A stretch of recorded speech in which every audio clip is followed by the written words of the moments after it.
Hey everyone, happy Sunday morning because we had Saturday night main event last night, and so let's talk about it. One thing though, I have one other thing, but we'll talk about it then if there's time, about something from SmackDown I didn't really talk about. Curious your thoughts on it. But we opened, one of the things interesting enough for Saturday night was that, of course, we did not have Hulk Hogan. At one point, I believe, tell me, he was confirmed he was going to be on that show. And then with everything that happened at Raw, they came up with a very weird reason why he wasn't going to be honest about his son getting married, but wouldn't he have known that already when he had said he was going to be on that show? And the thing with his daughter, which last I checked, which I do not keep up with Hulk Hogan that much, I just don't need him in my life, or in my brain that much, but I thought him and his daughter had a very strange relationship. I don't know. But whatever, we did not have him. I was totally fine with that. We did have some really cool legends there, though, that were really fun to see. But, anyways, we opened the show with Rhea Ripley versus Nia Jax. Did this match seem short to you all? I get that it was a 2-hour show, which, I think this show proves you can do a really, really good 2-hour show. So can we please bring SmackDown back to 2 hours, please, and thank you. With that said, though, I think they did a great job in this match. I love Rhea. I feel like, everyone's concerned with Nia. I feel like she did protect Rhea through this match. I feel like it was a decent match. I feel like it showed, why, it showed why Nia wants this so bad. But I definitely didn't think they were gonna switch this title yet already. Rhea looked amazing. She looked again, a top contender. And so, yeah, overall, very happy with this match. One thing I'll say, I guess this is where I'll bring up the one thing was, we have Charlotte Flair coming back. I'm thinking Charlotte's going to be a good feud for Tiffany Stratton. Now, as someone who has been involved in pageantry and photography and getting photos taken and all those things, I know you can do a lot with hair and makeup and lighting, but does Charlotte look like she had work done? Or it could have just been hair and makeup and lighting, quite honestly. But the other night I saw a screen grab and I was like, no shade if she did. I've had plenty of work done. I would share with you every single thing I've done to myself. I have no issue with cosmetic surgery, but I just also occurred to me the other night when I saw a clip of her. I was like, maybe, or maybe it's just hair and makeup. Who knows? Let me know your thoughts on that.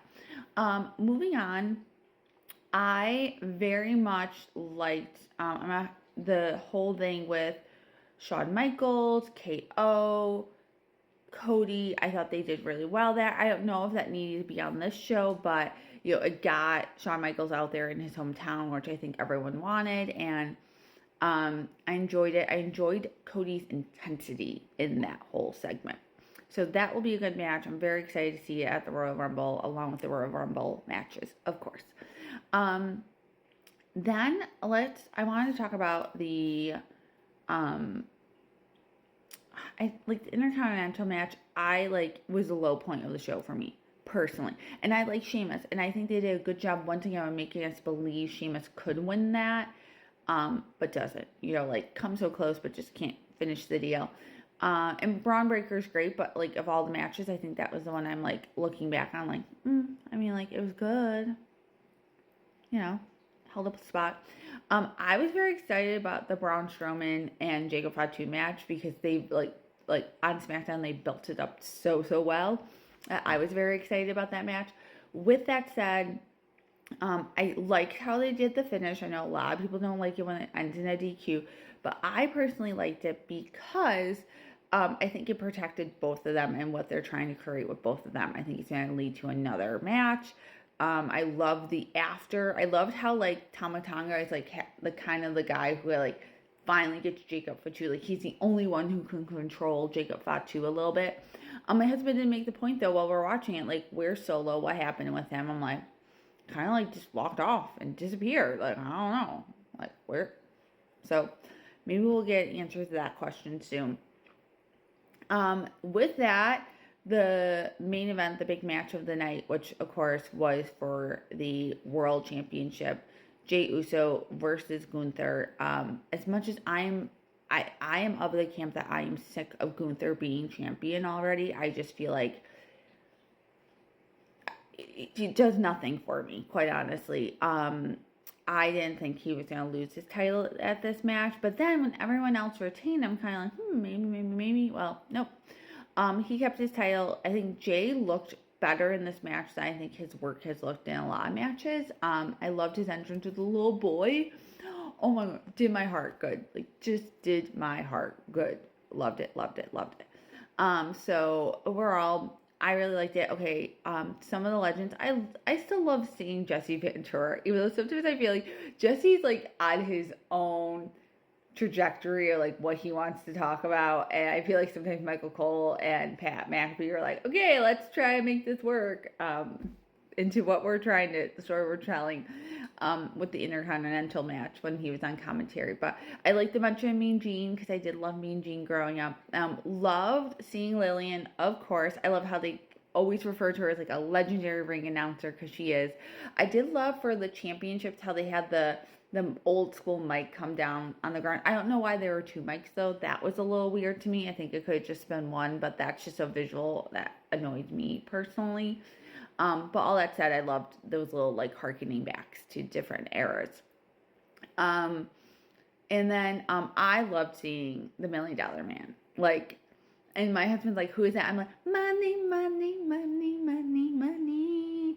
I don't like, I could sing the song. I just like Chef's Kiss, love seeing him. Surprised there were not more celebrities there than there were for like the Raw. I feel like that's another way to like build these up as something really, really special. With that, my other hot take is I think The Rock should have been on this show. So if The Rock shows up at Royal Rumble, you know my thoughts on The Rock. I feel like this would have been a good boost. I think the ratings were decent last time for Saturday night's main event, but I think that could have helped maybe get more people interested. You're on a, like you're on a regular, like network channel, which has, hopefully you can draw more viewers. I know like with cable and people not having cable, and you could have really just like worked that in to be something special like the Shawn Michaels thing. And I also think, because so many people were expecting Hulk Hogan, I was not looking forward to Hulk Hogan, but I think like you could have like even amplified it. Like, you're not getting Hulk, you're getting The Rock. You know what I mean? That's my other hot take. Because I still am very confused about what they're doing for WrestleMania, what his involvement's going to be. Like, he did that thing on Raw, but then he did that thing at NXT, and they kind of contradicted each other. I need more clarity in what's going on, and it's been a month, and I don't have clarity yet. So I would like a little bit more clarity. That's just a personal request. So with all that, I enjoyed Saturday night's main event. I don't know, like scheduling wise, if it was good to be so close to the Royal Rumble when so many people are focused. Like, I can't wait for the Royal Rumble. So, but yeah, it was fun. And it's fun, like I said, to see all the old school harkening backs from me personally as someone who's been watching wrestling since 1994. All right, with that, I gotta go to work. I hope you have a wonderful day. Let me know your hot takes about what you saw of Saturday night's main event. And I'll talk to y'all soon. Bye.